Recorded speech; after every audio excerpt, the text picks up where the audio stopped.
Rainycage. And guys, this is episode 153 of the Easy K Show. Guys, I hope everyone's having a very good Sunday.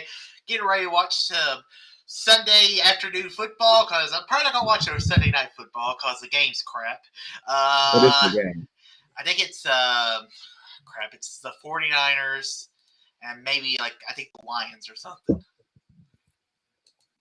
Yeah, I'll find it. Pretty crappy. So it's them and somebody. So let's see. The Cowboys are on the bye Colts. The Colts. Oh, So and they're playing on TV. They're playing the Titans game today. They're playing Kansas City. Yeah, that'll be worth watching. Yeah, I got a couple people that are down there at that game. Yeah, I was thinking about. I looked at tickets that. I was looking at tickets and saying, I was like, maybe good first NFL game to go to, because I would like to see Patrick Mahomes play, but I was like, if I wasn't going to New York in a few weeks, I would definitely go, but I'm going to New York in a few weeks, $100, 100 something, so I could have, but I was just like, maybe next year. So yeah. Okay, guys. So okay, there we go. All right. So guys, this week we are talking about the first season of Marvel's What If. And so, I was interested in this show for facts of I like Marvel. I mean, we just got off done watching The Bad Batch, because The Bad Batch ended and What If started, I believe. And the animation was so good, and the storytelling was pretty good on for the Bad Batch. I was like, okay, let's see what this What If show is. So before we actually start talking about the What If, I think this is a good opportunity to watch the trailer. All right. I just gotta find it. Okay, there it is. All right, let's begin. Yeah, peace. I love peace. I'd be out of a job with peace.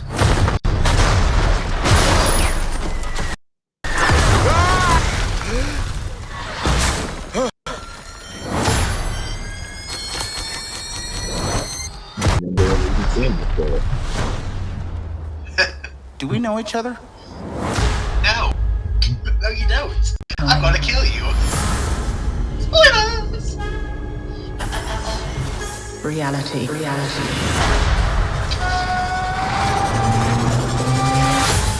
It's changeable.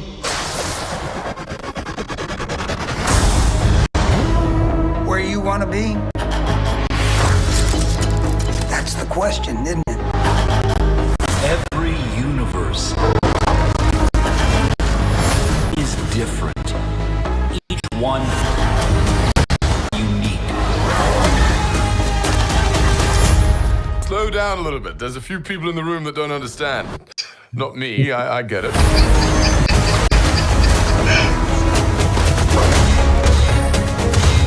Who are you? The name is Captain Carter. Hi, sir.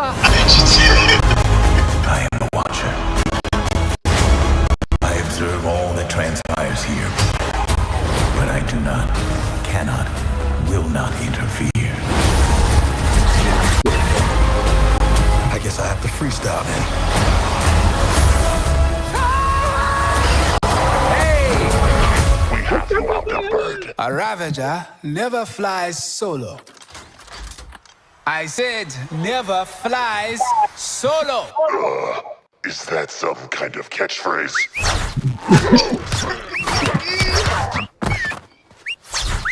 You had me worried for a second. Journey to face the unknown and ponder the question.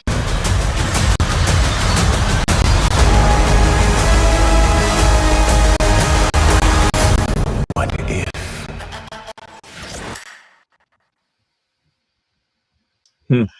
Okay, so yeah, that's the trailer. So let's get right into talk about it. So the way we're going to do it like we did Star Wars Visions. We're going to break down each episode. I believe there is 9 episodes. There is 9 episodes.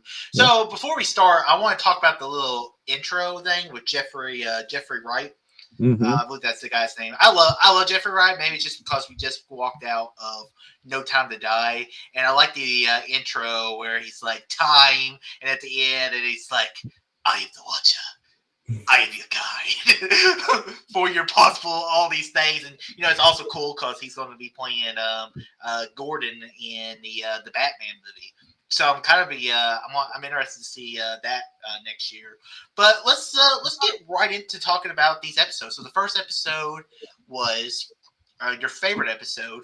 Oh yeah. What if Captain Carter were the first Avenger? So this episode, the premise of it is, instead of Steve Rogers getting the superhero serum, Captain Carter gets it just by real sheer luck, and then she becomes Captain Britain or Captain Carter, however way you want it.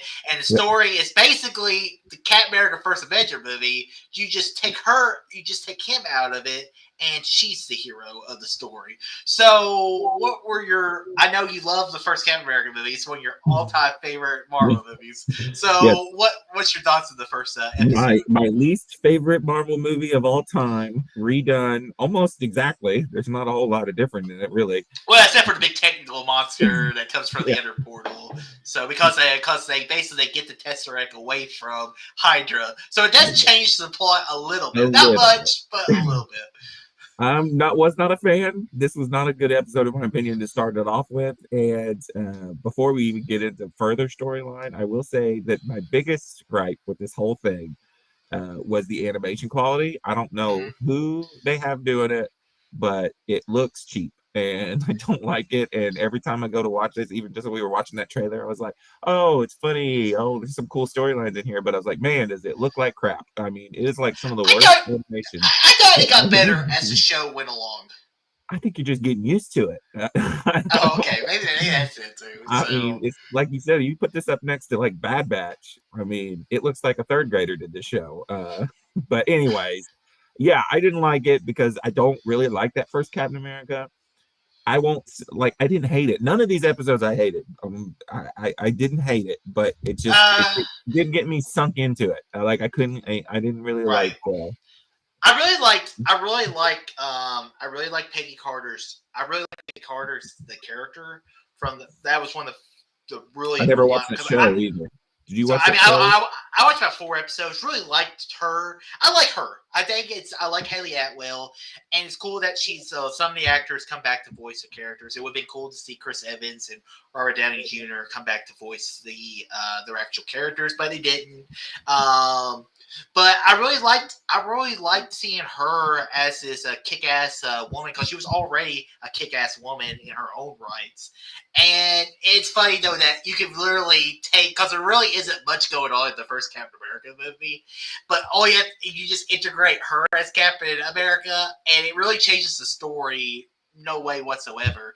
But I like what they did with this episode, because kind of like with the original Captain America movie, I liked her, and I liked what they brought with her at the finale of the episode. I was gonna say I did like it better when later on in the last right, episode, and just like in the Captain America movies, we're like, I don't know, and even in Avengers, I was like, I'm not the biggest Captain America guy, but then you watch Winter Soldier, and you're the biggest Captain America fan. That's kind of how I walked away from the first episode of. I liked her, and I like how each episode kind of ends with it's like, but that's a story for another day. You're like, oh man, and then I would like to see more of that story. But that's basically it for the first episode.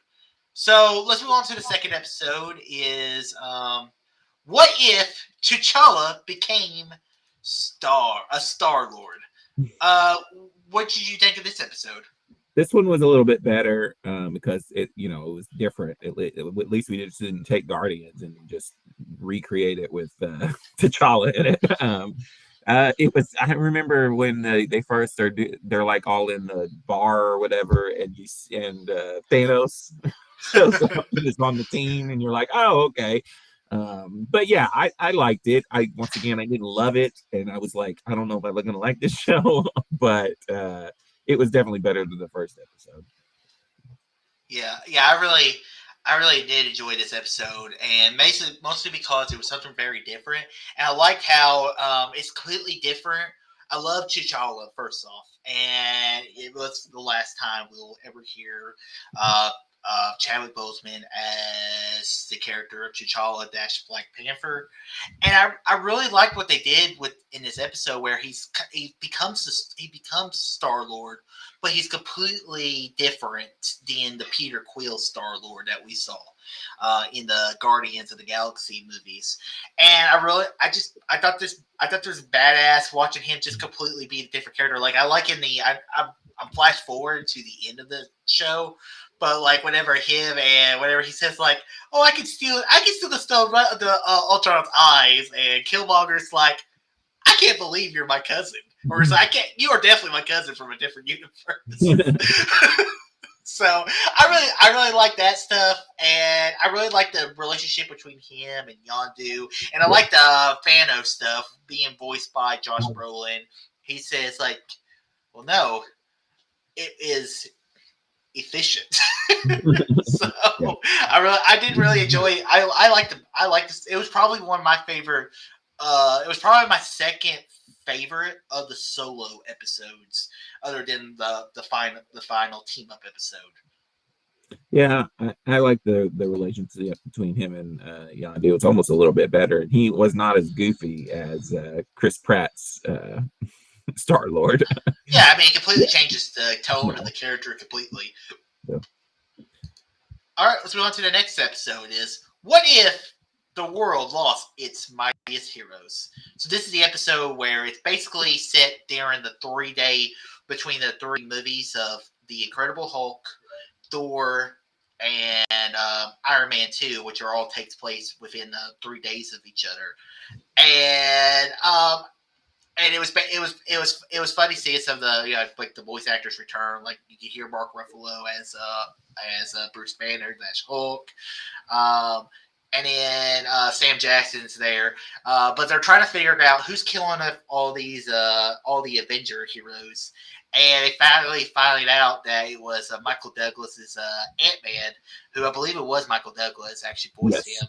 And it made sense of how he was killing them off, like how the arrow was pulled by from Hawkeye, from how Black Widow got killed off, how Thor dies. I mean, I thought the episode was I thought it was okay.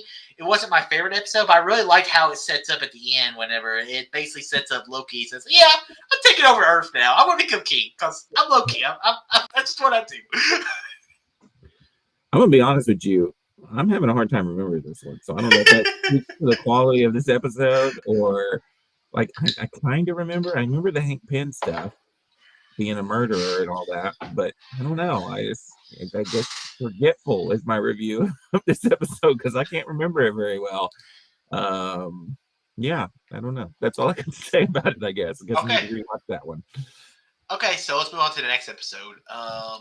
The next episode is, what if Doctor Strange lost his heart instead of his hands? For me, this was easily the best episode of the entire series. And mostly it had to do with, this episode reminds me of like a good Doctor Who episode with all the basically trying to change the time, but it was a set event in time. He can't save the love of his life. But then he takes to go, "Well, I'm going down this dark path. I'm going to absorb all of these monsters and become a dark person." But then he loses her in the end. And I like how he talks to the Watcher, and he said, "You made your fate. Now you must live in it," or whatever he says. And I love this episode, and I just love to see how far Doctor Strange will go to solve a problem. And I just thought the episode was great. Yeah, like no boundaries. He doesn't care. This was like almost like in the original Doctor Strange, they kind of tease it a few times but he kind of has some restraint, I guess. And in this one, it's like no restraint. He goes full dark Doctor Strange. To save. What is her name? Rachel McAdams is what I was. Rachel thinking. McAdams. Let's see. Christine Palmer. Christine, yeah. Sure. Yeah. And then there's this like what's it, the octopus thing? He's battling all the different creatures, and then he gets kind of like as he takes over their... Yeah, it was like a video game. He was assorbing all of them, the Yeah. weakest to the strongest, and yeah. I mean, it was cool. It was pretty cool. It's pretty interesting. And then, like you said, I don't think I would have liked the show at all had they not brought these characters back on that last episode. Because to be honest with you, I was hating on this. I was having a hard time watching them. But at least, you know, they bring them back and you get some more time with all these different characters. Because I thought this was it, that you were getting one episode with them and then that was it.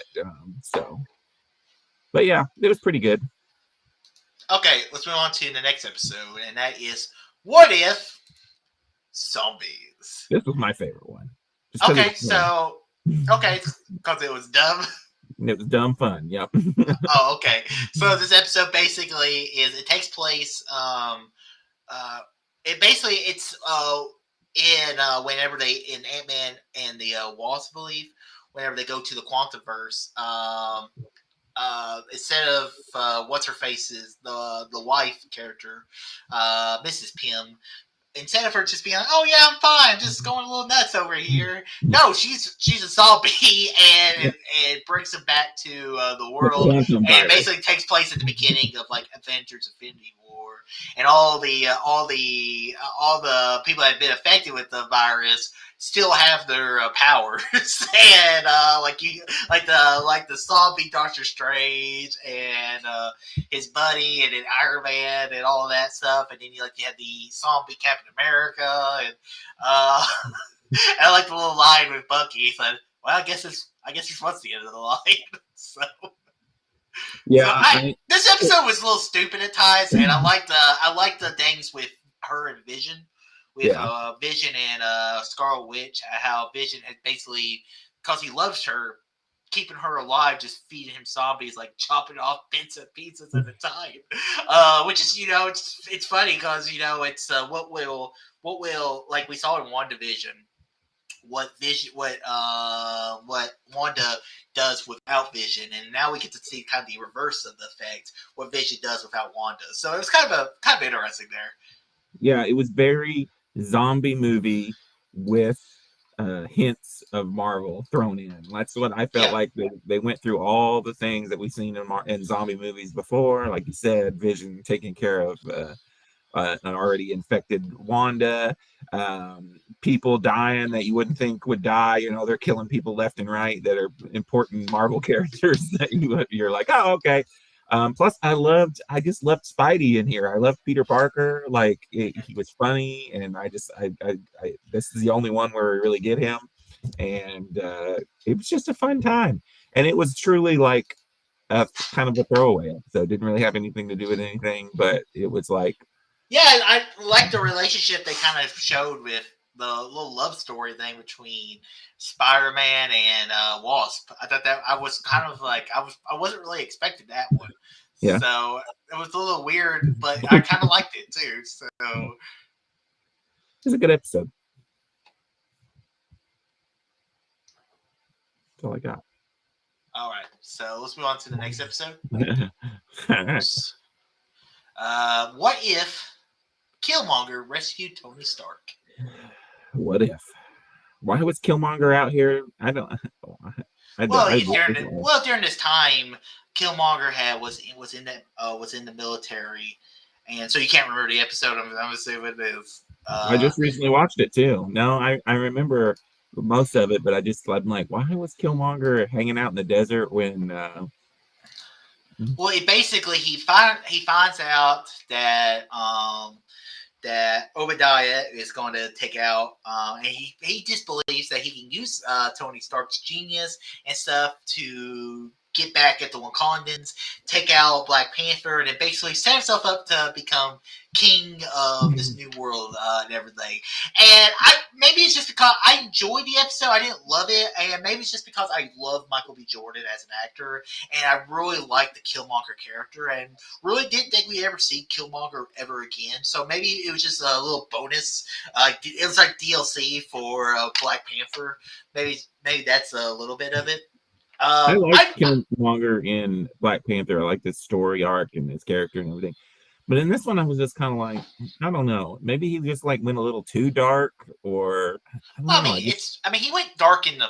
You forget I don't he know, went but pretty dark in Black Panther because in Black Panther he's planning on destroying all of white civilization and yeah, that's making true. the people of African ascent the kings of the world. So the guy's ambitious, and I we think I see just didn't that. like him portraying Iron Man. Maybe that's what it was. I just didn't like him portraying Tony Stark.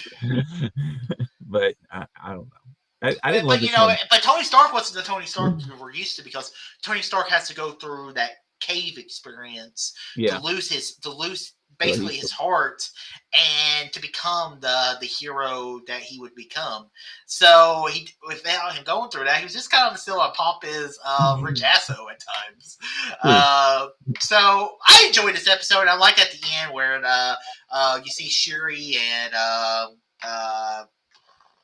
Pepper, Pepper Potts. Yeah, Yeah, they're planning on taking out Killmonger, but we'll save that for another episode, as yeah.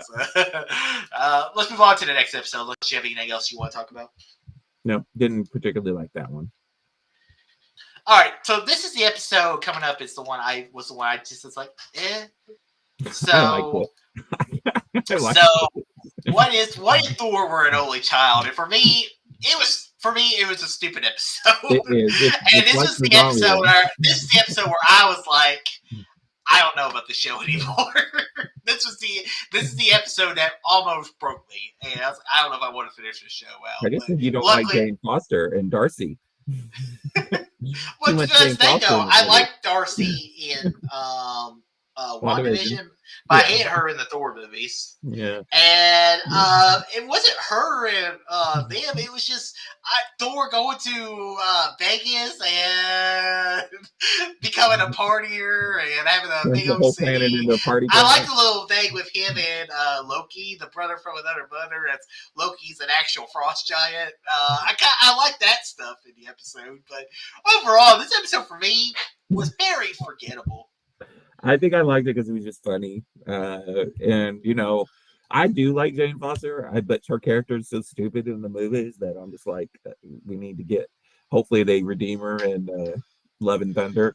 But it was kind of another one of those throwaway episodes. But I guess I enjoyed it because it was just nonsense. And then this one is where they set up the whole Vision thing that's getting ready to happen. Like, don't they tease this at the end of it or something? Because it I don't think so. I don't remember. he come down and attack or something, or Thor asks Foster out on a date, but is interrupted by an army of drones led by Ultron, who is in Vision's body and possesses all 6 Infinity Stones. Yeah, so they're like teasing what's getting ready to happen in the next episode. Yeah. Okay.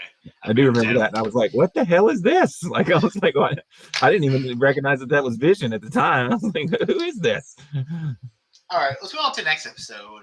Yeah. It's what if Ultron had won, or what if Ultron won? So this episode, basically, you see Ultron. He has basically laid waste to the entire world. His plan succeeded. All that is left on Earth, I guess, is Hawkeye and Scarlet Witch, and they basically get the thumb drive from Peter Sola from Captain America, the First Avenger, one of the main scientists around Hydra, to basically use this because it's not actual.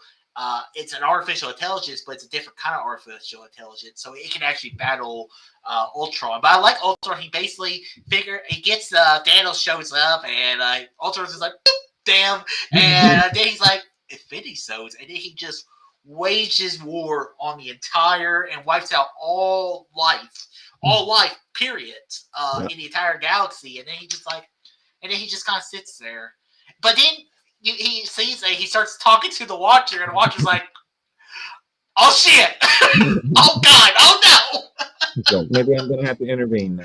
So yeah, and for me, it was so cool when he goes into the multiverse, and now you're just like, oh my god, he's going to wipe out all existence, period. And for me, that's really what made the episode, because we never really got to see Ultron be the villain that we saw him in this show. And maybe that's why I enjoy the last 2 episodes and really, for me, saved the series. was because we didn't see that Ultron in Avengers Yeah. Age of Ultron. He was just kind of there. He kind of was like, I'm Ultron, and then he gets wiped out, and you'll never hear him again. I mean, not the greatest villain. Kind of disappointment when before Avengers Age of Ultron came out, I was told this is the Darth Vader of the Marvel Universe. I'm like, okay. And then I saw the movie, I was like, that's not Darth Vader. So this was more of the Darth Vader, the Palpatine of the Marvel Universe. So I enjoyed this episode. It did a good job of giving you way more depth on Ultron. It was kind of like how maybe like Clone Wars made Revenge of the Sith a little bit better. This makes me kind of be like, oh, this is Ultron, like you're saying. Like he was actually a really good villain, even though he isn't in the movie. Also, when they're setting up this whole virus thing, like you're talking about, I was like, oh my gosh, this is totally what they're going to use in the next episode to kill him. I kind of knew at the point where we were getting ready to do. Kind of like I didn't think the Watcher was going to form the Guardians of the Guardians of the Multiverse, but I don't know. Like it was okay. Like I said, it was cool how it made Age of Ultron a little bit better, or the Ultron character. But then at the same time, I don't know. It felt kind of a little by the book. It was kind of boring with the whole. I don't know. I got you. Yeah. Let's move on to the last episode because it kind of goes together with the final one, and that is what if the Watcher broke his oath? So this episode, it reminded me a little bit of the beginning of the episode reminded me of a Doctor Who episode where the dogs are going around and recruiting the Doctor and the Doctor's companion, but like the way the episode begins, Captain Carter, you have been chosen, and like picking up all these different characters from the multiverse. And I have like some questions about this. Like, why does he pick the people he picks? And he never really explains why. Also, why does this virus? They never explain why this virus does anything to Ultron. Like, why would this virus from the whatever days? There's so many things that I was like, it doesn't make sense. Like, I don't understand why he picks T'Challa. Or not T'Challa, Killmonger. Like, there's no reason for it, only just so that at the end he can betray them all. Like, I don't know what the point of that was. Like, why are these people the ones that we needed? The one character I was sad after they introduced her in the episode was the Gamora Thanos. I would love to sing that episode of the What If. Yeah. But she was cool. But I don't know. I mean, I don't really question it. I mean, it's a superhero thing, and the thing I think a lot of it's just another artificial intelligence, but it's made in more older kind of way style. It's kind of Independence Day, where it's like it's a cold. What does that mean? It's a virus. Oh, okay. So, but I really enjoyed the episode. I like to see all the different characters fighting with them. Like even Stephen Thor, where he was like, "Viva Las Vegas!" And I was just like, okay. And then, but then the episode, it was cool seeing Star-Lord, T'Challa, basically steal the stone right under Ultron's thing. T'Challa, or Killmonger, once again, showing how ambitious he is. He's like, I'm going to get all the stones for myself, have his Iron Man armor, and basically become the conqueror of the world. Why would you want that on your team? Well, you need somebody like that who's going to, I don't know. I mean, why not? Sometimes you need an overego, I guess. It was cool seeing him, okay? Leave me alone. I don't have to defend why they did that. And then you had the Black Panther of the Destroyed Universe who gets the kill shot on Ultron, and then she gets plugged back into the Episode 3 world, and she replaces the Black Widow of that world. So yeah, it was cool seeing all these characters, and I like the Captain Carter was kind of like with Avengers. Whenever you saw Captain America, he just kind of fills that void, and that's what she kind of does. She kind of just is the hero, sees what she sees Steve as Captain America in all these different worlds, and she's like, oh man, I would have loved to seen that. And I enjoyed this episode. I thought it was a cool finale, and I like how it shows all the little glimpses of all the different multiverses. Like the one I was the most interested in was the two Star-Lords with Black Panther going back to Earth to save Peter and to stop Edu. I think that was his name. Ego, right? Ego. Yep. Yep, I can't remember. That's the one Marvel movie I think I've only seen maybe once, and I don't ever need to see it again. I just don't like that. New Guardians. I just don't like that second Guardians movie that much. So yeah, I mean, overall, What If was fine. So this episode, what did you think? Yeah, I like this episode only because, like I said, I didn't think we were getting. I thought this was more going to be like every episode is a spinoff. I didn't realize we were getting like an overall story that was tying them together, and then we were going to have the whole Guardians of the multiverse. I didn't see that coming.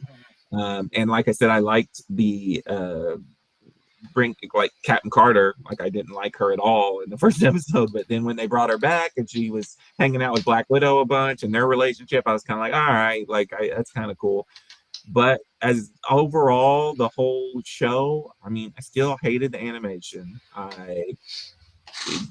None of the stories grabbed me like Visions did. Like Visions, when I got done with that, I was like, this is awesome. I want more of this. And they weren't really tied together in any way. Whereas the tying together almost saves it a little bit for me. Like I would almost like to see another just to see, but really I could give two shits about this show. No, I don't need to see another season of this show. I'll watch it if it comes out. But the dang difference is we're the guys that are going to be like, yes, give us Star Wars, give me a story about a Wookiee on a desert planet or something, and just give me like 2 hours and 40 minutes of that, and I'll watch that completely. Where the general movie audience is going to be like, give me the What Ifs, the animation style. I don't care. I just want to see my favorite heroes, and people more gravitate towards that. Where I gravitate more towards the more artsy indie style stuff like that. So, but yeah, that's What If. Any final thoughts? It was okay. Okay. The quote, your brother. Meh. Yeah.